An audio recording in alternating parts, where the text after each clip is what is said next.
आंखें बंद कीजिए और सोचिए, आप हजारों किलोमीटर दूर किसी विदेशी धरती पर खड़े हैं। न कोई मंदिर है, न कोई पुजारी, बस कुछ भारतीय परिवार मिलकर गली में ढोल बजा रहे हैं और अचानक पूरा माहौल गूंज उठता है, गणपति बप्पा मोरया। दोस्तों, यही है बप्पा की असली ताकत। वो हमें घर की याद दिलाते हैं, चाहे हम कितने भी दूर क्यों ना हो। आज हम देखेंगे कि कैसे जर्मनी से लेकर थाईलैंड, अमेरिका से लेकर मॉरिशस तक बप्पा ने दिलों में अपनी जगह बना ली। अगर आपके शहर में भी गणेश उत्सव की धूम है तो कमेंट में गणपति बप्पा मोरया और अपने शहर का नाम जरूर लिखिएगा, ताकि जिन जगहों पर बप्पा नहीं विराजते वहां के लोग भी इस महोत्सव की भक्ति का हिस्सा बन सके। थाईलैंड का फुकेत, यहाँ पर पहली बार होने जा रहा है भव्य गणेश उत्सव। सोचिए, समंदर की लहरों के बीचों बीच दगड़ू सेठ हलवाई गणपति मंदिर की प्रतिकृति चमक उठेगी और विदेशी भूमि पर पहली बार विराजेंगे गणपति बप्पा। 21 अगस्त से 27 अगस्त तक थाईलैंड के फुकेत में पहली बार बप्पा का भव्य गणेश उत्सव मनाया जाएगा और इस 5 दिन के उत्सव का हर पल इतना खास है कि इसे सुनकर आपको भी वहां होने का मन करेगा। 27 अगस्त को जब गणेश जी की प्रतिमा दगड़ू सेठ हलवाई मंदिर की प्रतिकृति से बाहर निकलेगी, तब पूरा थाईलैंड रोड रंग बिरंगे फूलों से सजेगा।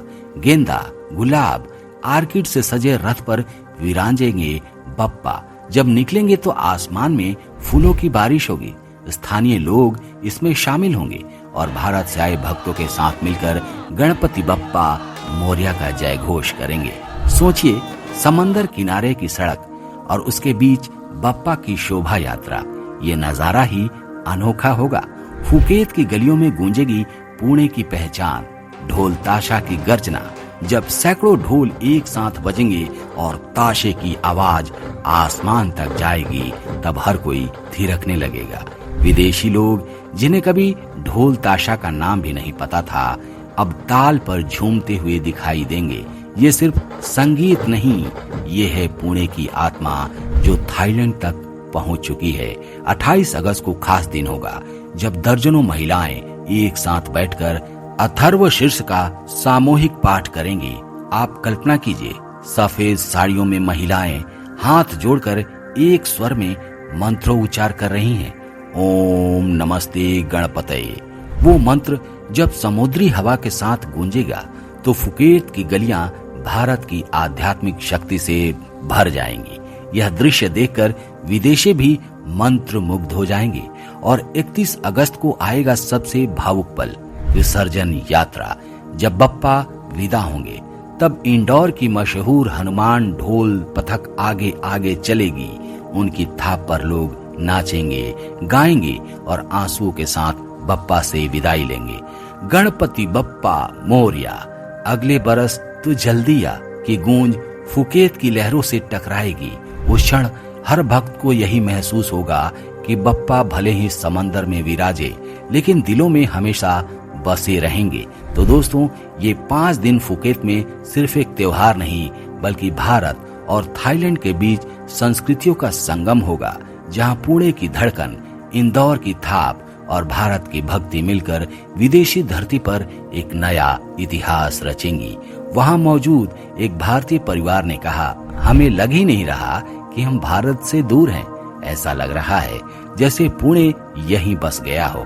ये सिर्फ पूजा नहीं, ये घर की मिट्टी की खुशबू जो विदेशों में भी हमें जोड़ती है।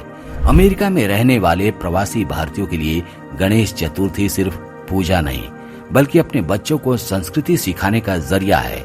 27 अगस्त 2025 को जब भारत में लोग सुबह की आरती करेंगे, लंदन 35 साल से महाराष्ट्र मंडल गणेश उत्सव मना रहा है।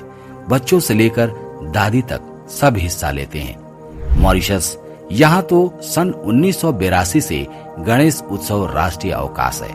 आधी आबादी हिंदू है और बप्पा की पूजा पूरे देश में होती है।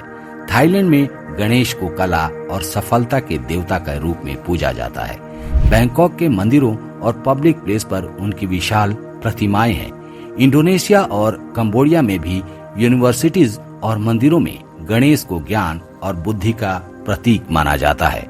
नागपुर के कारीगर निखिल जुटलाकर पिछले 15 साल से इको फ्रेंडली मिट्टी के गणपति अमेरिका भेजते हैं। एक परिवार ने कहा, जब यह प्रतिमा आती है तो हमें अपने गांव की गंध महसूस होती है। सिर्फ मूर्ति नहीं, ये है भावनाओं का पैकेट। तो दोस्तों, गणेश चतुर्थी अब सिर्फ भारत का त्योहार नहीं रहा, यह विश्व का त्योहार बन चुका है। जर्मनी की गलियों से लेकर थाईलैंड के मंदिर तक, अमेरिका के घरों से लेकर मॉरिशस की सड़कों तक, हर जगह गूंजता है एक ही नारा, गणपति बप्पा मोरिया। अगर ये वीडियो आपके दिल को छू गया तो लाइक कीजिए, सब्सक्राइब कीजिए और कमेंट में बताइए आपने विदेश में या अपने गांव में गणेश उत्सव कैसे मनाया। क्योंकि बप्पा की सबसे बड़ी ताकत है लोगों को जोड़ना, दूरी मिटाना और दिलों को एक करना।